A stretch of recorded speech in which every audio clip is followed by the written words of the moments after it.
अब हम पता करेंगे जो एनर्जी ऑफ एमिटेड फोटोन क्या होगी। तो देखो इनिशियली मान लो इलेक्ट्रॉन किस में था, एन आई में था, ठीक है। हम डेरिवेशन कर रहे हैं मतलब फॉर्मूला की, भाई उसमें कोई स्टफ नहीं, सिंपल है। और फाइनली मान लो वो किस में था, एन एफ में। तो मान लो एन आई इनिशियली एन आई में था, फाइनली वो कहाँ पहुंच गया, एन एफ में पहुंच गया। तो एनर्जी जो एमिट होगी बाय द फोटोन, तो किसकी इक्वल होगी, एन जो तुम्हारा आई, ये आई क्या था, आई ऑर्बिट है, ये एफ ऑर्बिट है। तो आई ऑर्बिट और एफ ऑर्बिट में जो एनर्जी का डिफरेंस होगा उनके ऑर्बिट में, वही फोटोन की एनर्जी होगी, ठीक है। तो वही यहाँ पे लिखा है energy of emitted photon equal to delta E, जो डेल्टा ई किसका, एन आई से एन एफ में जो होगा, ठीक है। यानी क्या, जो एनर्जी ऑफ फाइनल वाला orbit minus energy of initial वाला ऑर्बिट। और तुम्हारा एनर्जी का फॉर्मूला क्या होता है, energy equal to minus of R H Z square upon N square, ठीक है, ये फॉर्मूला होता है। तो अगर यहाँ पे जो आई आई के लिए देखेंगे, मतलब आई वाली ऑर्बिट के लिए, ठीक है, तो आई डाल दो, ठीक है। और एफ फाइनल वाले डालेंगे तो एन एफ डालेंगे, ठीक है। तो यहाँ डालो देखो, तो R H Z square by N F square minus का, तो यहाँ पे माइनस, तो माइनस माइनस, ठीक है, ये माइनस ध्यान रखना, ये माइनस एक है क्योंकि ये माइनस यहाँ का था, ठीक है। तो ई एन इनिशियल यानी एनर्जी ऑफ इनिशियल ऑर्बिट, तो इनिशियली की ऑर्बिट की एनर्जी निकली है, तो एनर्जी क्या होती है, R H Z square by N square. तो यहाँ पे ऑर्बिट कौन सी है, आई ऑर्बिट है, ठीक है। ऑर्बिट का नाम आई मान लिया, आई था ऑर्बिट है, तो एन आई का स्क्वायर, ठीक है। तो एनर्जी किसमें आएगी, जूल में आएगी, ठीक है। क्योंकि यहाँ पे आर एच जो होता है, आर एच क्या होता है, 2.18 into 10 to the power -18 joule, ठीक है। तो एनर्जी किसमें आएगी, जूल में आएगी।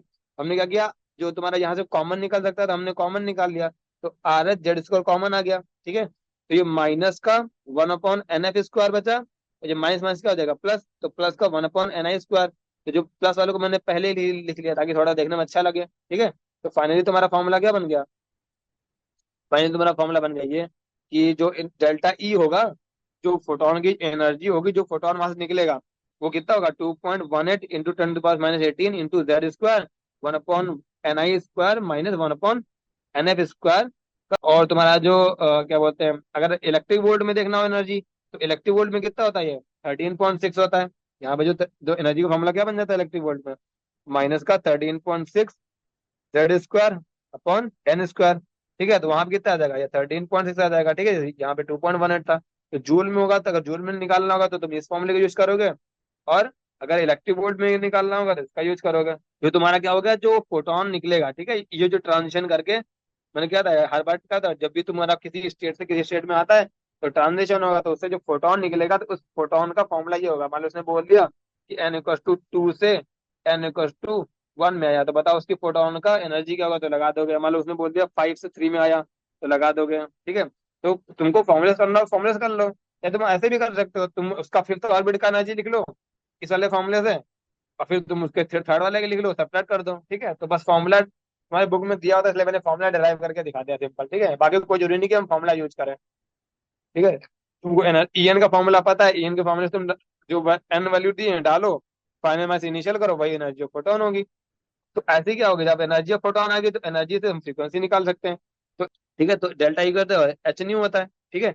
तो न्यू क्या हो जाएगा, डेल्टा ई बाई एच, ठीक है।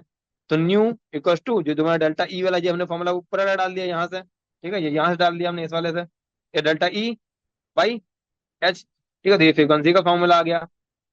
और अब देखो यहाँ पे जो, अगर इसको तुम डिवाइड कर लोगे ना, 2.18 इंटू 10 to the power 18, ठीक है, डिवाइड करोगे प्लैंक कांस्टेंट, तो वैल्यू आती है 3.29 इंटू 10 to the power 15, तो into Z square upon 1/एन I square minus 1/एन एफ स्क्वायर का। तो अब देखो या तो तुम ऐसे ही कर सकते हो कि तुम ऐसे मतलब कि फ्रीक्वेंसी निकाल, डेल्टा ही निकाल लो पहले, फिर उसको ऐसे डिवाइड करके निकाल सकते हो।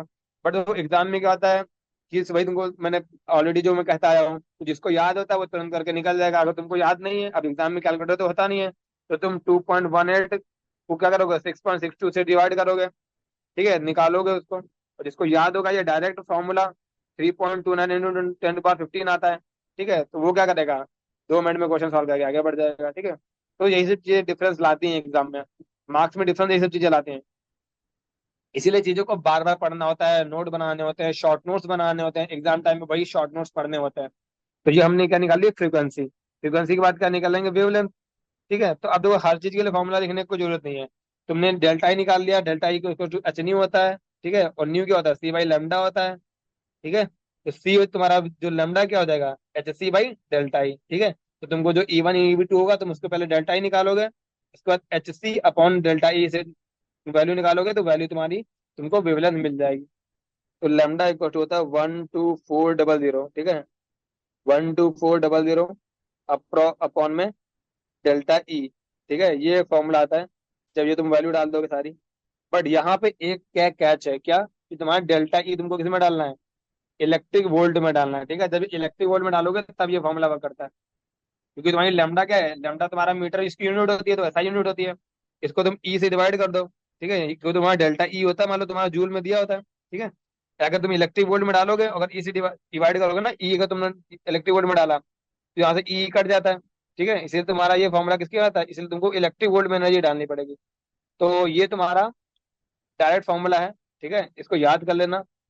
तो तुम्हारा फॉर्मूला तो ये होता है, अगर तुमको वैल्यू नहीं आ जाए तो तुम निकालोगे। बट एग्जाम टाइम में हम इसको रट के जाते हैं, 12400 अपॉन डेल्टा ई, ठीक है। तो जैसे ही आएगा तुम सिर्फ डेल्टा ई के लिए डालोगे, आंसर निकाल दोगे। मतलब ऐसे समझ लो, जैसे मान लो उसने तुमसे पूछा कि बताओ एन इक्वल्स टू थ्री से एन इक्वल्स टू वन में आ रहा है, ये हाइड्रोजन एटम है, तो बताओ ये इसका लेमडा क्या होगा, ठीक है। अगर तुमको फॉर्मूला पता है तो तुम क्या करोगे, delta N equal to three से वन में आ रहा है, मतलब कितना होगा 12.09 इलेक्ट्रिक वोल्ट, ये भी तुमको याद है, ठीक है। तो जितना प्रैक्टिस करोगे उतना ये याद रहेंगी। 12.09 इलेक्ट्रिक वोल्ट आया तो क्या करोगे, यहाँ सीधा 12.09 डालोगे, एक ही डिवीजन करोगे आंसर आएगा। अगर तुमको नहीं याद है तो तुम एच की वैल्यू यहाँ डालोगे, सी की वैल्यू यहाँ डालोगे, और डेल्टा ई की वैल्यू यहाँ पे डालोगे, ठीक है। तो डेल्टा ई तुमको किसमें, तुमको जूल में बने निकालना पड़े, तुमको जूल में निकालोगे या फिर इलेक्ट्रिक वोल्ट में निकालोगे। तो डेल्टा ई भी तुमको फॉर्मूला में डाल के निकालना पड़ेगा अगर तुमको याद नहीं होगा, ठीक है। तो इस वाला जो तुम्हारा ये तुम्हारा चैप्टर होता है ना, इस चैप्टर में तो स्ट्रक्चर वाइटम में हम एनर्जी एकदम रट्टा मान लेते हैं कि तुम्हारे वन वाले में एनर्जी क्या होती है, टू वाले में क्या होती है, थ्री वाले में क्या होती है, फोर वाले में क्या होती है, फाइव वाले में क्या होती है, ये मैं तुमको पहले बताया था, ताकि हमको वहाँ कैलकुलेशन ना करनी पड़े। जितना कैलकुलेशन देखो, जितना भी तुम एक क्वेश्चन में टाइम बचाओगे उतना ही तुम किसी दूसरे क्वेश्चन में टाइम दे पाओगे, ठीक है। तो ये फॉर्मूला याद रखना, ठीक है। तो यहाँ पे ये बात ध्यान रखना, इलेक्ट्रिक वोल्ट में डालना है, फॉर्मूला पता होना चाहिए कैसे अप्लाई करना है। इलेक्ट्रिक वोल्ट में डाला, कभी जूल में मत डालना है डेल्टा ई, वरना आंसर गलत हो जाएगा। तो ये हमने देख लिया कि वेवलेंथ। अब क्या कहते हैं, वेव नंबर, ठीक है। तो वेव नंबर क्या होता है, वन बाई लेमडा होता है। तो लेमडा क्या होता है, सी बाई न्यू, ठीक है। तो यहाँ पे भी मैंने फॉर्मूला डाला है कि तुम्हारा जो अ, उसको न्यू था, ठीक है, उसको delta E by H C में बदला, ठीक है। तो क्या है, delta E by H C, ठीक है। तो देखो यहाँ जो था, यहाँ क्या था, H C by delta E, अब इसका क्या होता है, वन बाई लेमडा ही तुम्हारा वेव नंबर होता है। तो कितना आ जाएगा, delta E by H C, ठीक है। तो इसका भी अगर वो बोला शॉर्ट वाला फॉर्मूला लिखूंगा तो क्या होगा, wave number equals to delta E upon 12400। Wave number की यूनिट क्या होगी, पर मीटर। बट यहाँ तुमको याद कर रखना है, it should be in electric volt, ठीक है। जूल इज नॉट अलाउड, अगर जूल में डाल दोगे आंसर गलत हो जाएगा। ये तुम्हारा आ गया, क्या हमने इसका वेव नंबर निकाल दिया, ठीक है। ठीक है, तो आगे देखो हमने क्या क्या रखा है, डेल्टा ई, ठीक है। तो डेल्टा ई वाला फॉर्मूला जो तुम्हारा था वो डालो यहाँ पे, ठीक है। तो डेल्टा ई इक्वल टू क्या होता है, 2.18 into 10⁻18 Z square, one upon N I का square minus one upon N F का स्क्वायर, ठीक है। ये तुम्हारा क्या होगा, ये इतना तुम्हारा इसको क्या है, ये तुम्हारा डेल्टा ई है, ठीक है, delta E upon H C, ठीक है। तो ये जो 2.18 और इंटू 10⁻18 और ये एच सी, ये वैल्यू जब पुट करोगे तो यहाँ जो निकल के आता है उसको बोलते हैं कांस्टेंट, निकल के आता है उसको बोलते हैं हम आर, ठीक है। आर क्या होता है, रिडबर्ग कांस्टेंट बोलते हैं इसको, क्या बोलते हैं, रिडबर्ग कांस्टेंट, ठीक है। बाकी तुम्हारा जेड स्क्वायर वाला अगला टर्म वही है जो पहले था। और यहाँ पे जो तुम्हारा ये 2.18 इंटू 10⁻18 अपॉन एच सी, इसको कैलकुलेट करके एक वैल्यू आती है जिस कांस्टेंट होती है, ठीक है, वो नंबर होता है, उसको बोलते हैं आर, इसका क्या होता है, रिडबर्ग कांस्टेंट, ठीक है। तो रिडबर्ग कांस्टेंट की वैल्यू क्या होती है ना, ये होती है 1.09678 इंटू 10⁻7, ठीक है, पर मीटर। बट हम क्वेश्चन में जनरली इतना नंबर तो याद नहीं करके जाएंगे, हम क्वेश्चन में यूज यूज कर लेते हैं, ठीक है, जिससे हमारा आंसर क्या आ जाता है। तो क्या होता है ना, जैसे तुम्हारा अप्रोक्सीमेट वैल्यू को यूज कर सकते हैं, क्यों, क्योंकि जो तुम्हारे जेई में मान लो तुम्हारा क्वेश्चन दिया, ठीक है, मान लो चार ऑप्शन दिए, तो चार ऑप्शन में अच्छा खासा गैप होता है, ठीक है। तो इससे 1.1 यूज करके तुमको एग्जैक्ट वैल्यू तो ही मिलेगी, बट तुमको अप्रोक्सीमेट मतलब तुम उसके आंसर के आसपास पहुंच जाओगे। अगर तुम देखो एग्जैक्ट वैल्यू डालने जाओगे, मतलब यहाँ पे तुम एच डालोगे, सी डालोगे, पी डालोगे, अब बैठ कर सॉल्व करोगे तो बहुत टाइम जाएगा, क्योंकि तुमको कैलकुलेटर तो रहेगा नहीं, तो अपने आप कैलकुलेशन करनी होगी, ठीक है। तो हम क्या करते हैं, यहाँ पे ये फॉर्मूला याद करके जाते हैं, जूल में डालना हो, बाकी इलेक्ट्रिक वोल्ट में डालना हो तो ये याद कर लेना, ठीक है। तो देखो हाइड्रोजन के लिए क्या होता है, जेड इक्वल टू 1 होता है। ठीक है, इसलिए फॉर्मूला क्या बन जाएगा, डेल्टा ई का फॉर्मूला ये बन जाएगा। ठीक है, जेड स्क्वायर की जगह पे 1 पड़ जाएगा बस। ठीक है, इसके लिए डेल्टा ई का इलेक्ट्रिक वोल्ट में फॉर्मूला ये बन जाएगा। फ्रीक्वेंसी का फॉर्मूला क्या बन जाएगा, 3.29। ये तुमको याद रखने हैं सारे वैल्यूज, अब यहाँ वाली तुमको क्या रखनी है, याद रखनी है। ठीक है, तो हाइड्रोजन के लिए डेल्टा ई हो गया, डेल्टा ई हो गया, ये जूल में आ गया, ये इलेक्ट्रिक वोल्ट में आ गया, फ्रीक्वेंसी आ गया, ये वेव नंबर आ गया। ठीक है, तो 1.1 इंटू 10⁻7। और तुम्हारा ये टर्म, ठीक है, ये टर्म तो भूलोगे नहीं, इतनी बार यूज होता है। ठीक है, और वेलोसिटी फ्रीक्वेंसी के लिए 3.29 इंटू 10⁻15। ठीक है, याद कर लो तो अच्छी बात है, वरना तुम निकाल तो सकते ही हो। ठीक है, तो निकालना आना चाहिए तुमको, कॉन्सेप्ट पता होना चाहिए। बट मैंने क्या था, स्मार्ट एंड हार्ड वर्क दोनों जरूरी होते हैं।